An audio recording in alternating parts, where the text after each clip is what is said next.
Bonsoir à tous et bienvenue dans cette nouvelle édition de PP News. Parlons de cette campagne de sensibilisation sur le Covid-19 au Grand Marché de Mans. Des actions de sensibilisation contre la propagation du Covid-19 se poursuivent. Dans ce cadre, l'ONG Action pour le développement et la protection de la famille a organisé une campagne de sensibilisation sur les mesures barrières. Cette activité s'est tenue le samedi 6 juin dernier au Grand Marché de Mans. Par des messages diffusés en français et en langue locale, les membres de cette organisation ont appelé les commerçants à plus de prudence et de vigilance en cette période de crise sanitaire. Par la suite, des pots de gel hydroalcoolique et des masques de protection leur ont été distribués. Si certains écoliers du cours moyen deuxième année se réjouissent de l'annulation du concours d'entrée en sixième, eh bien ce n'est pas le cas pour Maël Kwasi.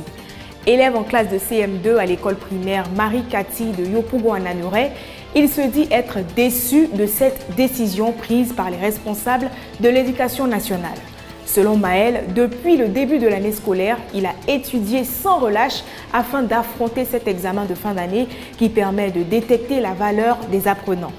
Rappelons que cette décision des autorités ivoiriennes a été prise dans le cadre de la lutte contre la propagation du coronavirus.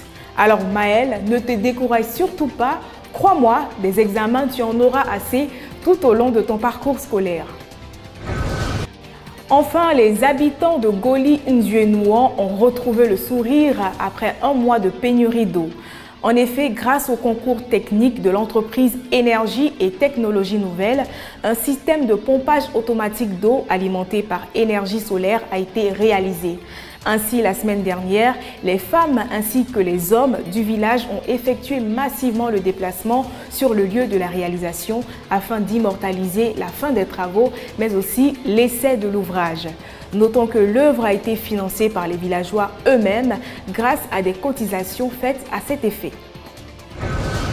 C'est tout pour l'essentiel de l'actualité ivoirienne. Merci chers internautes de votre fidélité. J'espère avoir su mériter votre précieux temps.